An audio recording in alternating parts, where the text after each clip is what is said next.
Inuna ng netizens ang pagtayo ng isang resort sa sikat na Chocolate Hills sa Bohol na idineklarang protected area. Pinaimbestigahan na ito ng sangguniang panlalawigan ng Bohol pati ng Senate Tourism Committee. Nasaktan din yung sa mga sinasabi na nila na bakit daw ginipa namin yung Chocolate Hills na hindi naman talaga namin ginawa. Kamakailan lang, may lumabas na balita na agaw pansin sa social media. Isang resort ang itinayo sa gitna mismo ng isa sa mga pinakamagandang tanawin ng Pilipinas, ang Chocolate Hills sa Bohol. Ipinahayag ng ilang netizens ang kanilang pagkadismaya at galit sa nasabing resort. Sabi nila, parang nasira na ang natural na ganda ng Chocolate Hills. Sa inyong palagay mga idol, bakit nga ba ito pinayagan ng mga pamumunuan? Tara, alamin natin ang buong detalye. Panoorin ang buong video.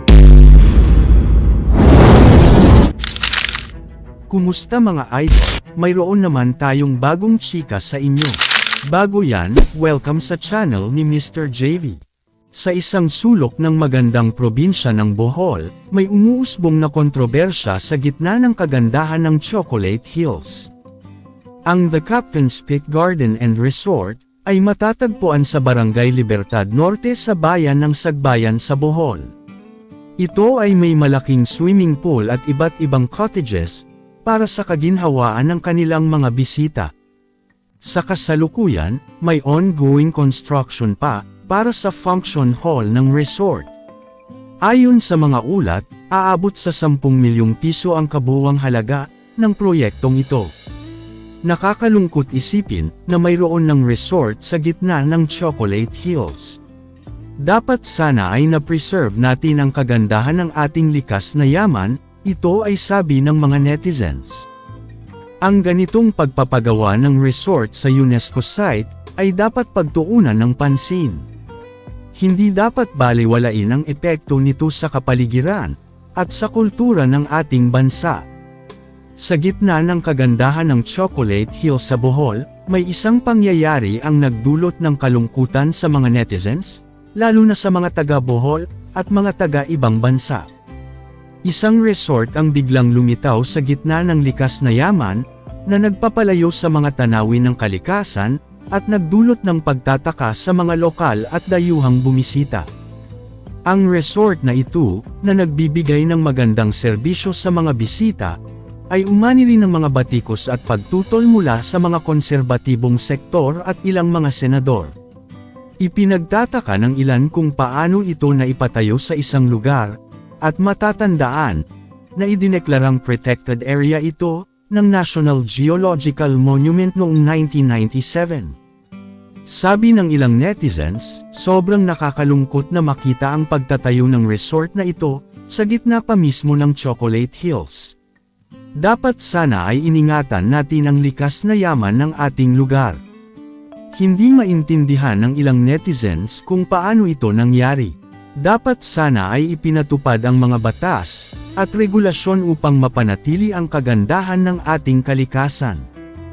Ang Chocolate Hills ay hindi lamang isang natural na yaman, ito rin ay isang simbolo ng kagitingan at pagmamahal ng mga Pilipino sa kanilang kalikasan.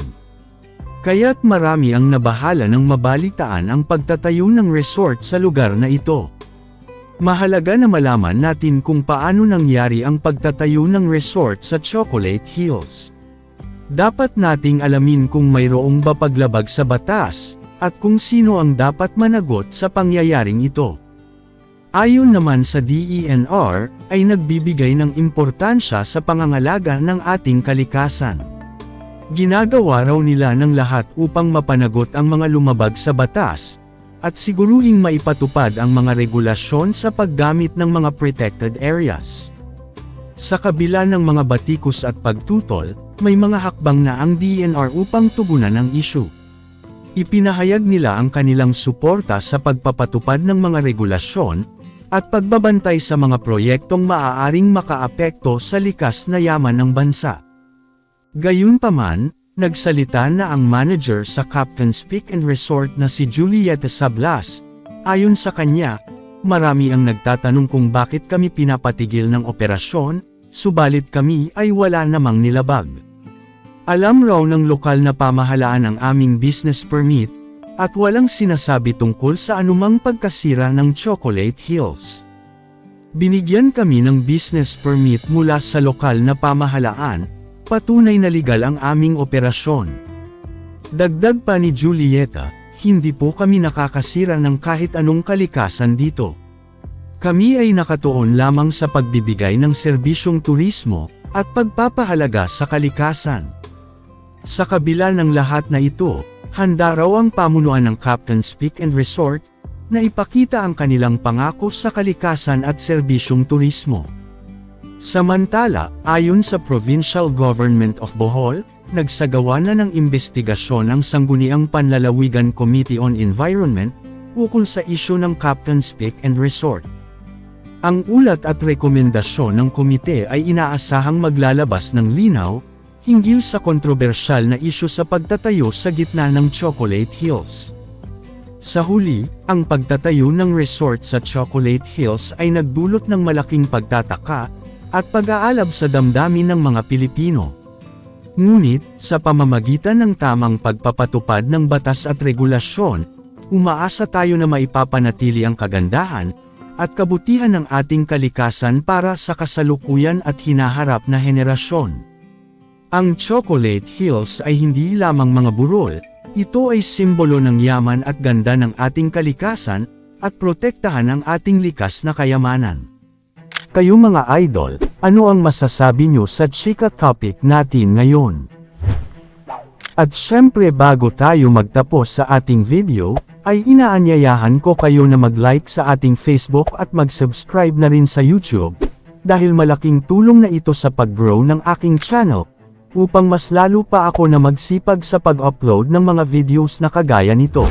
Hindi naman ako nagmamakaawa sa inyo mga idol, pero sana maawa na kayo.